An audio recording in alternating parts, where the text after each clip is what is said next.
right there, there's two homes. There's one that we're blocking the view of the other. The one that's blocked out is John Kuntz II's original home, and that's where they fed water to with wood pipes that they augered out green poles. And I'm going to show you how they did that based on what I can find in the history and based on what Grandpa, that's Parley Kuntz, told me firsthand, because he participated in making those pipes. That right through there is where the original dairy was. This is livestock water down in the corrals that belonged to David originally. This is overflow from the spring coming down and being captured for livestock water. This is one of the original outbuildings that David Kuntz built. And the reason that I'm here is because this is the kind of a place they would have made that wood pipe, and I'm going to show you how Grandpa explained to me that that was done. They had a straight pole like the piece you're looking at, and he explained to me in detail that they had some clamps that would hold the pole up and that would clamp the pole solid while they augered the hole in it. And so I'm going to set the camera up, and I'm going to show you how that was done. You can see how the log was clamped in, and just the weight of the log and the spread of the legs clamped the log in and held it tight, and as long as they had something solid to push against, they could auger without any trouble. Now I've leaned the auger up against the pole over there so that you can take a look at it a little closer. You can see how that has a scoop on the end plus a drill cutter on the end of it so that it'll go in and cut and gather the shavings so it'll bring the shavings out. It was about 6 feet long. Parley told me that they did about 6 foot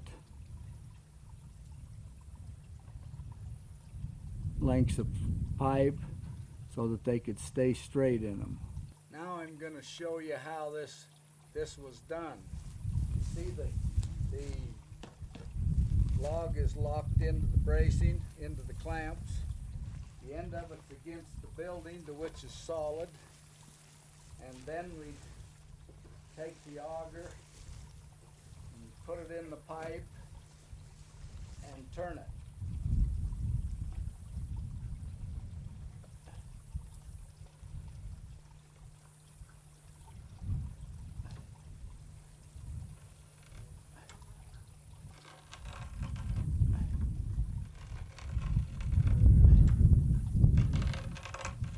You can hear that cutting as it's going through the wood.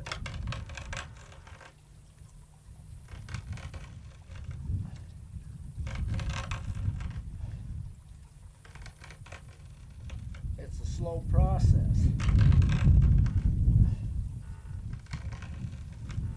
After you load it up with shavings, after you've cut a load of shavings, then you bring it out and you dump the shavings out. You can see how that works. Then they would bevel the ends. They had another tool with a piece of round stock with a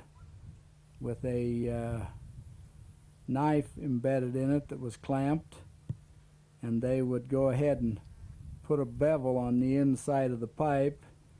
With that tool you can see the bevel so that they could fit them together.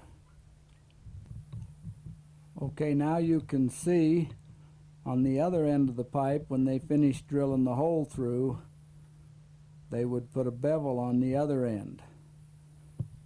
so that they had a bevel and a taper that would interlock to give them the maximum water flow with the least amount of leakage. This would have been kind of what their lash up would have looked like according to what my grandfather Kuntz, or Parley, explained to me the day that I went out to the dairies.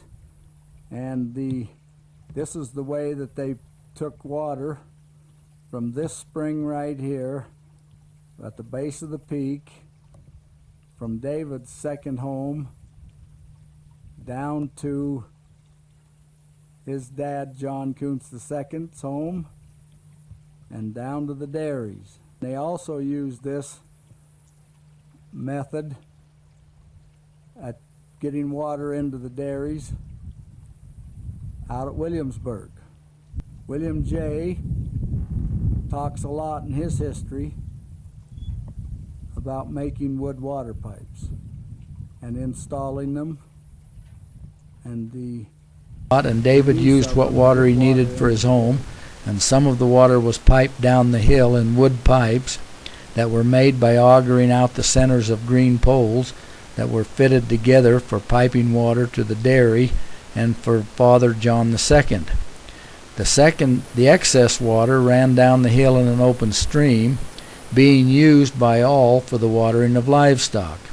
There was a verbal water agreement made at that time that is honored today by his grandson, even though the lots below have changed from the Kuntz family. On the 10th of October,